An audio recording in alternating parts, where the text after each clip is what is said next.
आइए आज हम जानते हैं सुप्रीम कोर्ट कैसे काम करता है और सुप्रीम कोर्ट के जज कैसे मनोनीत किए जाते हैं। यानी कि सुप्रीम कोर्ट का जज बनना जितना आसान है उतना ही सुप्रीम कोर्ट के जज के पद से निकलना मुश्किल। यानी कि आप जितनी आसानी से जज बन सकते हैं उतनी आसानी से आप उस पद से रिटायर नहीं हो सकते हैं। उसके लिए बहुत ही मेहनत करना पड़ता है। तो आइए हम सुप्रीम कोर्ट कैसे कार्य करता है जानने से पहले सुप्रीम कोर्ट की कुछ बेसिक जानकारी प्राप्त कर लेते हैं। देखिए, सुप्रीम कोर्ट की अगर बात करें तो सुप्रीम कोर्ट को इंग्लिश में सुप्रीम कोर्ट बोला जाता है और सुप्रीम कोर्ट को हिंदी में बोलते हैं हम लोग उच्चतम न्यायालय या फिर सर्वोच्च न्यायालय। यह देश का सबसे सर्वोच्च न्यायालय यानी कि सबसे बड़ा कोर्ट है, ठीक, सुप्रीम कोर्ट। यानी कि इसके बाद अगर कोई फैसला सुनाता है तो वह सीधे भगवान, नहीं तो भारत में तो भगवान यही है सुप्रीम कोर्ट भैया, ठीक। देखिए, सुप्रीम कोर्ट की स्थापना कब हुई थी? तो 1 अक्टूबर 1937 को इसकी स्थापना हुई थी। यानी कि अंग्रेजी शासन काल में सुप्रीम कोर्ट की स्थापना हुई है कब?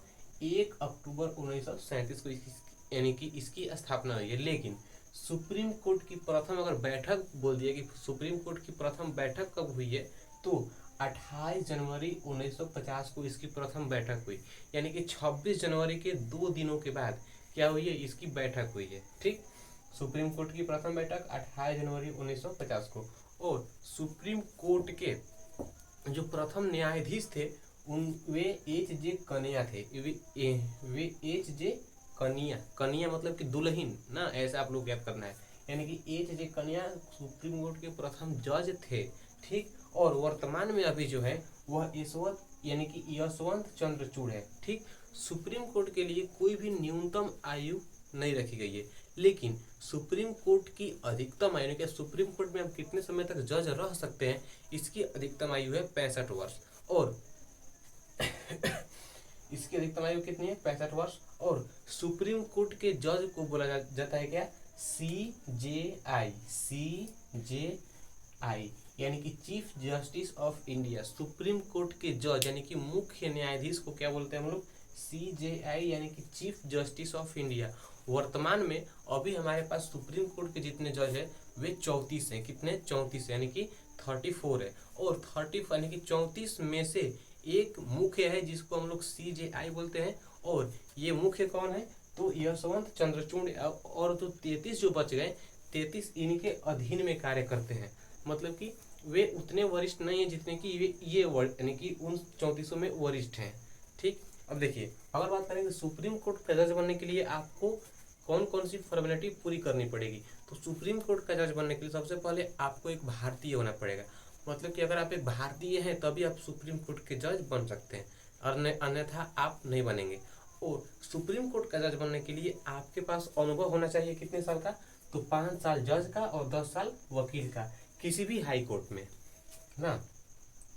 5 साल जज का किसी भी हाई कोर्ट में या फिर 10 साल वकील का किसी भी हाई कोर्ट में आपको अनुभव होना चाहिए कि आपने उतना समय तक काम किया है, तो आप सुप्रीम कोर्ट के जज बन सकते हैं। लेकिन आप अचानक सुप्रीम कोर्ट के जज नहीं बनेंगे, उनके लिए भी कुछ नियम कानून है। और सुप्रीम कोर्ट का जज बनने के लिए सबसे पहले आपको राष्ट्रपति चुनेंगे कि हाँ, आप सुप्रीम कोर्ट बनने के लायक, सुप्रीम कोर्ट के जज बनने के लायक हैं कि नहीं। तो सुप्रीम कोर्ट का जज बनने के लिए भी कुछ नियम कानून है। और राष्ट्रपति अकेले किसी भी जज का चुनाव नहीं कर सकते हैं।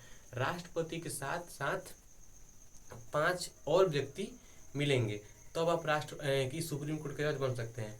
राष्ट्रपति के साथ साथ मिलते हैं, एक फॉर्मेलिटी है जिसका नाम है कॉलेजियम, ठीक है, कॉलेजियम।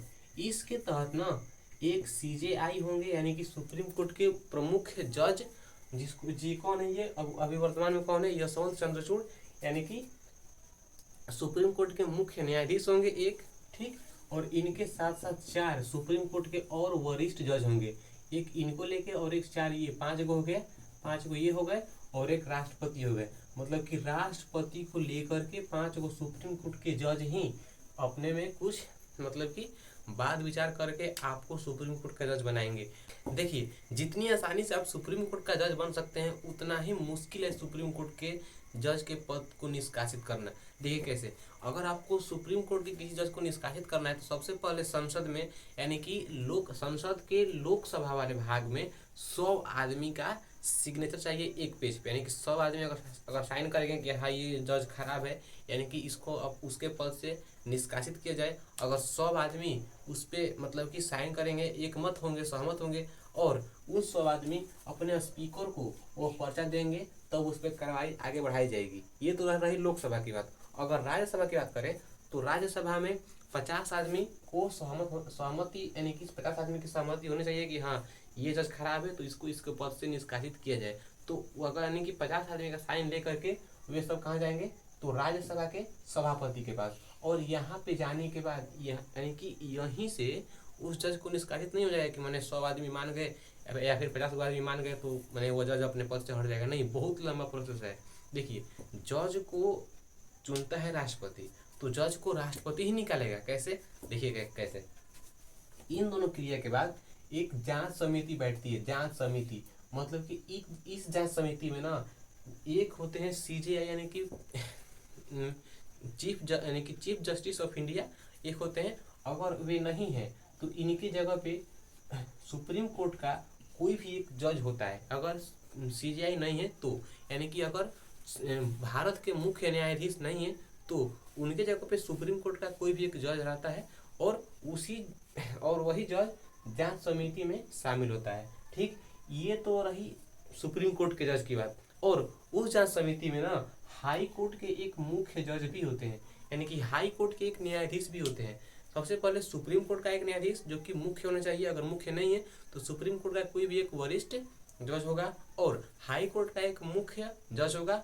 उसके साथ साथ ही एक वरिष्ठ जज को भी लिया जाता है जो कि सबसे वरिष्ठ हो, यानी कि इन दोनों में जो सबसे, यानी कि इन दोनों के छोड़ के बाकी जो सबसे वरिष्ठ हो उसको लिया जाता है। यानी कि ये 3 लोग अगर सहमत हैं तो अगर ये खारिज कर देंगे कि ये मतलब कि ये जज यानी कि बेकसूर है, तो ये यहीं पे खत्म हो जाएगा, मतलब कि यह प्रोसेस आगे नहीं बढ़ेगा।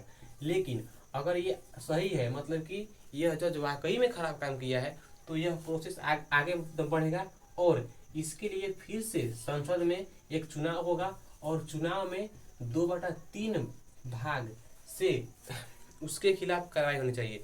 मतलब कि 3 लोग में 2 लोग अगर बोल दिए कि हाँ ये जज खराब है, तो उसको उसके पद से निष्कासित कर दिया जाएगा। और अगर ये नहीं बोलते हैं तो वह वहीं पे रद्द, यानी कि उस जज को निष्कासित नहीं करेंगे।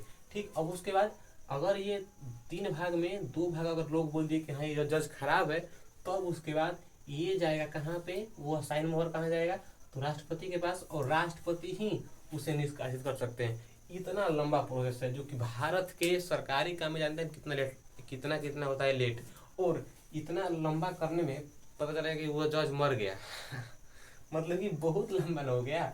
सबसे पहले चुनाव कराओ आपस में, फिर जांच समिति बैठाओ, फिर अगर जांच समिति खारिज कर दिया तो फिर खत्म, आगे नहीं बढ़ा। अगर जांच समिति मानता भी है कि वह सही है, तो फिर उसके बाद में ना फिर एक चुनाव करा संसद में ला करके।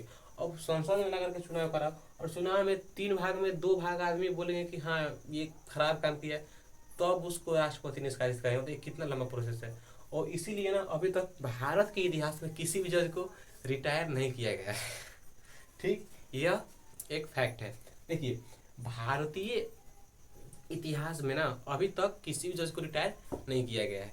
और रही बात जज की, अगर जज रिटायर होता भी है तो रिटायर होने के बाद वो फिर से अपना वकालत कहीं नहीं कर सकता है। ठीक, मतलब कि वह फिर से अपनी वकालत नहीं कर सकता है, क्योंकि उन लोगों को पता होता है कि हमको केस कैसे जीतना है, यानी कि कैसे हम कहाँ से दांव पेच खेलेंगे कि हम अपना केस जीत जाएंगे। यानी कि वकीलों को सब पता होता है कि हाँ ये केस ऐसे होगा तो हम इसको ऐसे करेंगे तो इसको जीत जाएंगे। यानी कि कहाँ पे कौन सा नियम, धारा, अनुच्छेद, अनुसूची लगेगा उन लोगों को सब पता होता है। इसीलिए भारतीय संविधान में लिखा गया है कि अगर कोई भी जज अपने पद को निष्कासित करता है, या फिर जानबूझकर या फिर उसकी उम्र होने पर उसको निष्कासित किया जाता है, तो यानी कि उस जज को फिर भविष्य में कभी भी वकालत नहीं करनी है।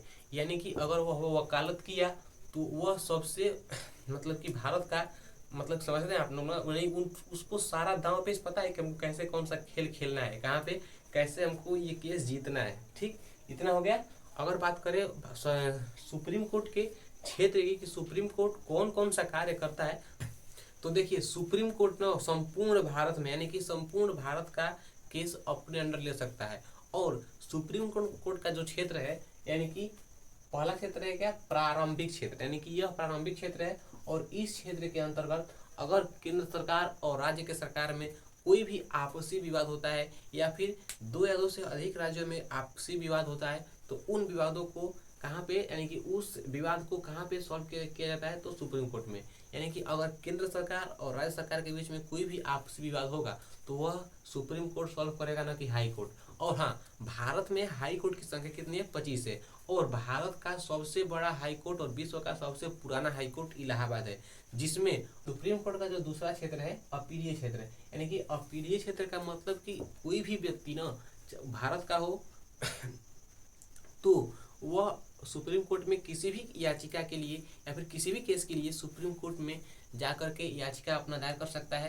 यानी कि सुप्रीम कोर्ट से जाकर के केस लड़ सकता है, उसको कोई भी रोक टोक नहीं है कि आप सुप्रीम कोर्ट से केस नहीं लड़ेंगे। यानी कि अगर आप भारत के नागरिक हैं तो आपको सुप्रीम कोर्ट का केस लड़ सकते हैं जाकर के सुप्रीम कोर्ट में।